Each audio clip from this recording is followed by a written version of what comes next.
So there's likely to be a recount in the race to decide who will conduct Denver's recounts. It's apropos, I guess. Paul Lopez is claiming victory today in the clerk and recorder's race, but even he acknowledges that his 315-vote lead over Peg Pearl is likely going to an automatic recount. What our politics guy Marshall Zelinger noticed is the tens of thousands of Denver voters who did not care about the clerk's race. The clerk and recorder's office is in the Webb building downtown. Okay, you know what a recorder is, but what about the clerk and recorder? Like you asking what does our office do, people really don't understand what we do. Like the current one, Deborah Johnson. What does she do? Number one, administrating the elections for the city and county of Denver. Number two, we administer the foreclosure properties, and also we give out marriage licenses, which is also part of the recording process that we do for real estate. For instance, the clerk and recorder was responsible for the marriage license of President Dwight D. Eisenhower before he was president. He was married in Denver. Yet 20,000 of you are not impressed. That's how many turned in ballots without filling out Paul Lopez or Peg Pearl. And in the May election, 40,000 left the clerk and recorder's race blank. I get it. You opened up your ballot, saw a race you weren't expecting, and didn't know what to do, or didn't care. One of the things that Denver did this election cycle is we had an interactive ballot on the web. We had links on it. Remember this for next election. You can use the online interactive ballot, find links to learn more about the candidates, and make a hot cross decision. Hang on. Oh, look at that. I just happened to have it. Wait. I forget it. It's nice. Denver is still getting used to voting in a clerk's race. Until 2006, it was a mayoral appointed position, Kyle. But then in November 2006, there were long lines and software issues. So the solution was elect the clerk. But here we are 13 years later, 12 years later, still trying to figure out how to tell people you should participate in this. Yeah. Speaking of turning back time, you went on a little odyssey to get that recorder today. I went to my parents' house in Aurora, and it was exactly where I had hoped it was, in my childhood closet. Very good. If you want to see some awesome pictures of Marshall back in high school with a luxurious head of hair and some questionable fashion choices, those are on his Twitter page. They were questionable, trust me, but so were mine, my friend. Thank you. Your feedback, Debbie Christensen called out Marshall in his sweet recorder skills, noting that Marshall, a recorder, is played with the left hand on top. Our Marshall Zelinger, he's done some interesting stuff on TV. But when he played his third grade recorder, in order to talk about people not knowing what Denver's clerk and recorder does, I mean, I had to hand it to him. But one of you didn't. You noticed that he had the wrong hand on top on the recorder.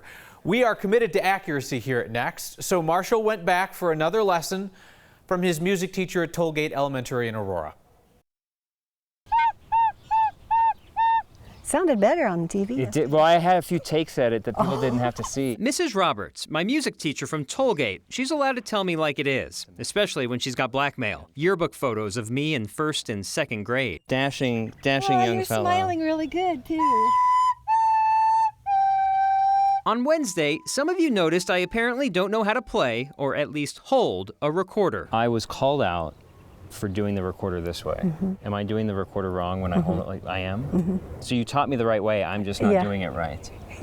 Yeah, left hand goes on top. I'm just curious, what's the purpose of learning how to play the recorder that everybody has to do this? You learn how to play the recorder first to read music. And once you can read music, then you can play any instrument you want. Just the three and the thumb and back. Are you an expert recorder-er? No. No. I can play about third or fourth grade level. I know how painful it is for me to listen to myself play the recorder. What's it like year after year to teach? I like it. My husband's teaching himself the ukulele now. We went to Hawaii and he bought one and brought it back. I love listening to it. I love listening to it. I don't care how old you are or how bad you think it squeaks. You know, you're making music. For next, I'm Marshall Zelinger. Did you get that?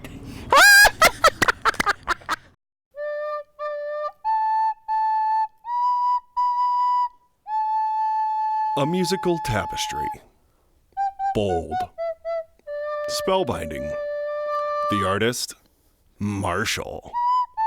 Embraced by dozens as one of the most innovative political reporters of his generation. Marshall returns with over a minute and 20 seconds of new material.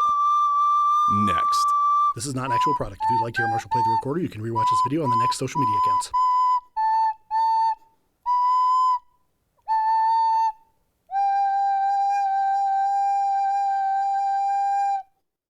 Finished with your feedback. Janet and Jill Marie both wanted to know where to find Denver Open Media and its new strong signal on the radio dial. They are at 92.9 FM.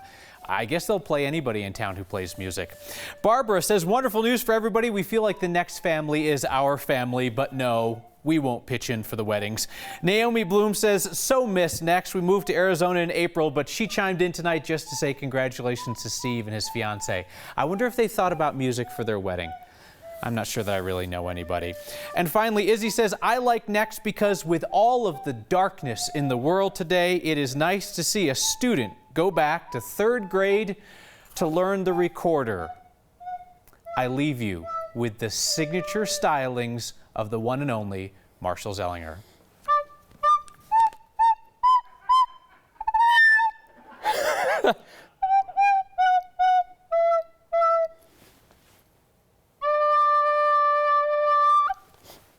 Subscribe to the Next YouTube channel and I'll buy you a beer. Am I actually buying them a beer? This could be a very poor idea. We need some terms and conditions. Offer subject to terms and conditions.